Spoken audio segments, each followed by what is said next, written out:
Jack Daniels CEO PANICS cancels DEI training and executive pay based on diversity goals. This is the fastest woke shutdown that has ever happened, because when the CEO found out that an influencer, and this guy can influence, Robbie Starbuck, was about to come after Jack Daniels, they shut down their DEI programs, even before he went after them. Robbie thinks it's because they were on their LinkedIn and researching them, and he realized, oh my God, Robbie Starbuck is after me. The guy who shut down John Deere, the guy who shut down Harley-Davidson, the guy who shut down Tractor Supply. And now they're after me. From Bloomberg.com, Jack Daniels maker says it will cancel its DEI goals. Whiskey maker will exit human rights campaign LGBT ratings. Company will remove diversity goals for workforce and suppliers, which is absolute illegal discrimination. They would have gotten lawsuits anyway eventually, but now they're backing down. They don't want to deal with this boycott. That's a good business decision. There is no reason that a company with what they know is a mostly conservative base should be pushing these kinds of nonsense agendas that will only get them in trouble with customers and damage their brand. Jack Daniels whiskey maker Brown-Forman Corporation became the latest company to scrap corporate diversity, equity, and inclusion programs as pressure increasingly grows from conservatives to shed diversity programs or face a public backlash. Here's the breakdown from Robbie Starbuck on what they said they were going to do. Big news. The next company we were set to expose was Jack Daniels. They must have been tipped off by us going through employee LinkedIn pages. If you go and check people's LinkedIn pages, it will tell people who have a certain subscription level on LinkedIn that people are looking at your account, and this is the person that's looking at your account. Can you imagine if I'm in human resources or I'm the diversity ninja in charge for Jack Daniels, and I was to see Robbie Starbuck or Robbie Starbuck's people are looking at my LinkedIn pages? Yeah, I would respond pretty quickly as well. They did do the right thing by backing down, not just for morality, but also for business. There's no beating this guy. Jack Daniels preemptively announced that they'll be making these changes, ending participation in the HRC's Corporate Equality Index social credit system. That's the Human Rights Campaign, the HRC, and they're the ones telling companies, here's what your score is, here's what you need to do better, here's how you could be more woke or more inclusive. All the nonsense, it comes from HRC. Going forward, executive and employee bonuses and goals are tied to business performance, not DEI. They were having goals where they would say, if you hit this diversity quota, we would pay you this cash. But implicit in that, implied in that, is that if you're not hitting these diversity goals, you're not doing such a good job. If you have a career where you get part of your compensation in bonuses, and executives could get as much as 50% of their compensation in bonuses, big companies want results. But if you're not earning those bonuses, they don't want you at the company. It's not just about bonuses. It's about having executives that follow certain directions, but not anymore. Jack Daniels also announced an end to quantitative workforce and supplier diversity ambitions. So no counting of employees in quota systems where they're going to say, you don't have enough people of this skin color and those people don't have the right sexual preferences. They're not going to be adding that up in human resources anymore. And the supplier diversity ambitions are where they say, look, we only want to hire companies that have owners that have certain skin colors or genders or sexual preferences. Literally, that is what they were doing. And some companies still do it. But it's going to all get stopped. They're also going to be cutting out their woke trainings. And the woke trainings talk about things you don't need to know on the job to perform on your job. It's all about brainwashing and social engineering. Canceled.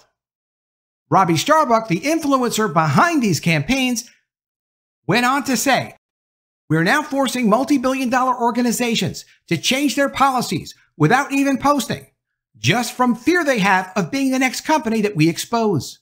We are winning, and one by one, we will bring sanity back to corporate America.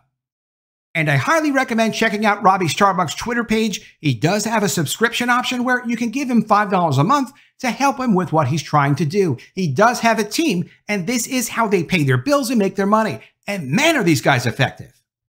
Back to Bloomberg.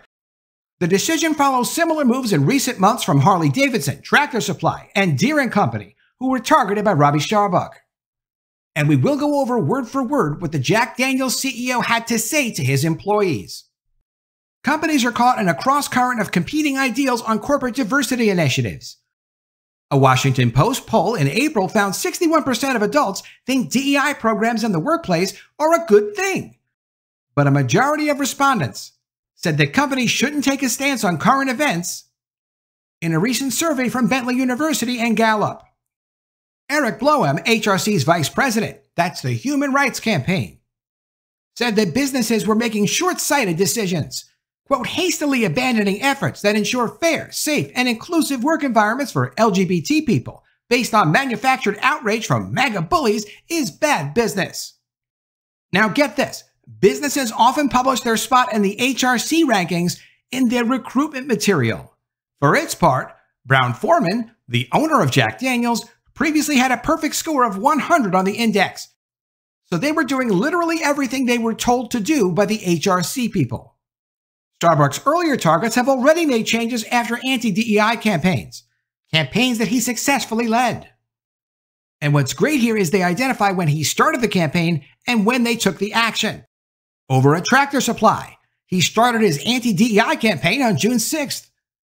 By June 27th, they eliminated DEI roles, dropped out of HRC ranking, and shifted funds away from DEI groups. At John Deere & Company, he started his campaign on July 9th. By July 16th, a week later, they dropped participation in social or cultural awareness events or parades, withdrew funds from DEI causes, and reoriented their employee groups. Those employee groups are based on your race or your sexual preferences. It's completely inappropriate. And then at Harley-Davidson, he started his campaign on July 23rd.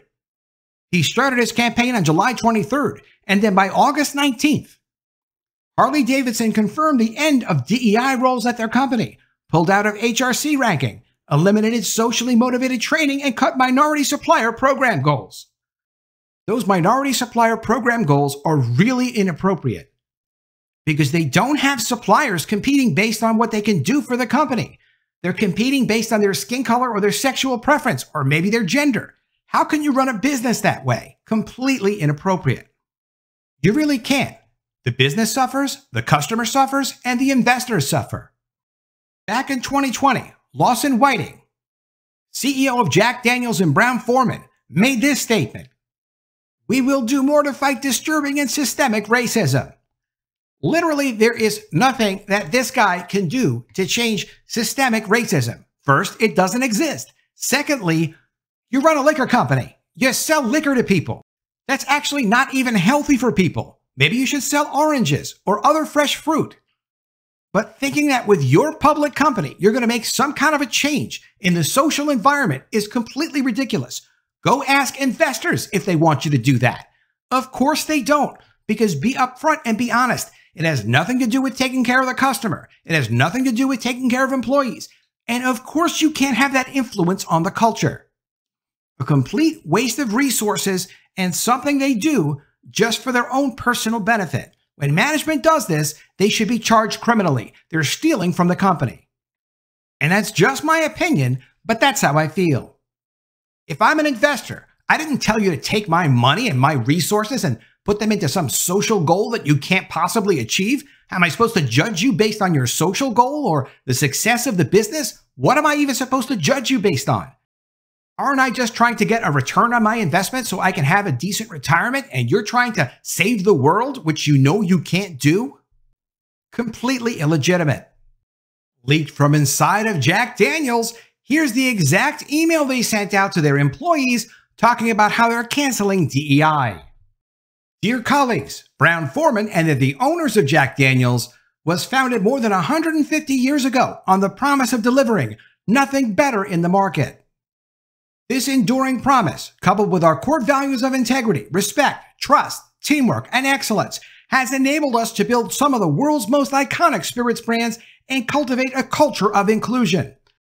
We remain true to this promise today and fundamentally believe we are better together. We also believe that to better reach consumers from Louisville to London, from Sao Paulo to Sydney, and everywhere in between, we must include different perspectives and experiences in our decisions and ways of working. For these reasons and more, we launched our diversity and inclusion strategy in 2019. Well, if I'm being honest, and you know I like to be honest, going back to his nonsensical comments about systemic racism is really what this was all about, jumping on a bandwagon, benefiting his own position at the expense of the employees, the customers, the investors, and the industry. Because when other companies see Jack Daniels do this, then they start to do it. The executive leadership team continues. Since 2019, the world has evolved, our business has changed, and the legal and external landscape has shifted dramatically, particularly within the United States. With these new dynamics at play, we must adjust our work to ensure it continues to drive business results while appropriately recognizing the current environment in which we find ourselves. This evolution began in January 2024 with the launch of a new strategic framework. And today, we wanted to share the next step in our work. First, we believe we must make some changes to account for the ever-changing landscape. This includes ensuring executive incentives and employee goals are tied to business performance. Wait, so you're going to change up how you're operating your business and you're going to be like, well, it's no big deal. It's like, no, you had them focus on diversity instead of performance for customers, performance for shareholders, which also helps performance for employees and managers. So sure, it's no big deal. We're just dropping all of our DEI paid performance. Removing our quantitative workforce and supplier diversity ambitions, ending participation in the Human Rights Campaign's Corporate Equality Index, and reviewing training programs for consistency with an evolved strategy. Because we're not going to keep saying racist things in our training because we can't get away with it anymore. More important, however, is what will not change. We will continue to foster an inclusive work environment where everyone is welcome, respected, and able to bring their best self to work. We will continue to offer employee resource groups to all employees as a place for professional development, education, mentorship, and networking. And we will continue to reinforce our shared responsibility for building a global Brown-Forman team that reflects the many customers and geographies we serve. We know it will not be easy to navigate the road ahead, but please know our deep belief in and respect for each of you remains constant.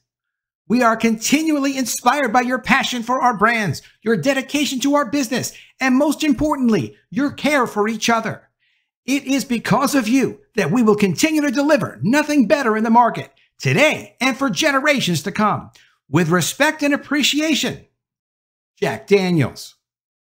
Of all the capitulation letters I've had the pleasure to read, that one was pretty well written. I'm going to say it was among the best of the companies backing down to the anti-DEI campaigns.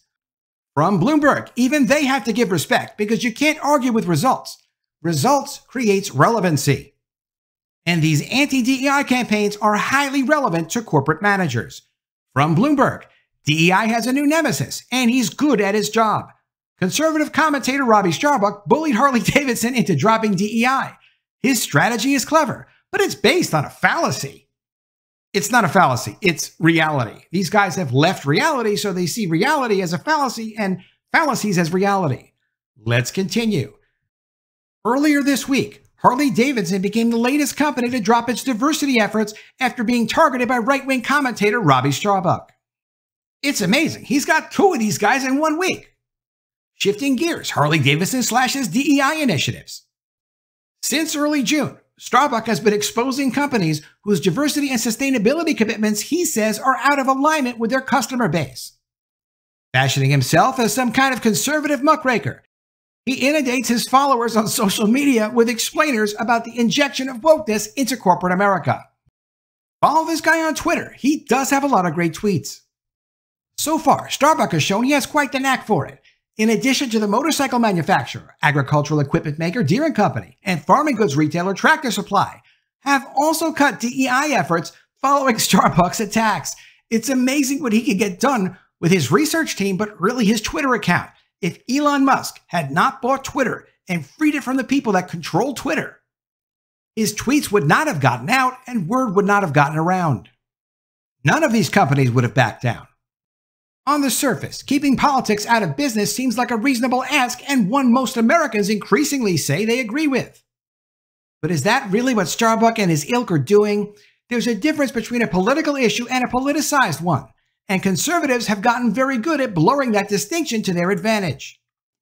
No pushing, DEI ideology is completely political, and it's also something that's not been accepted by the general public.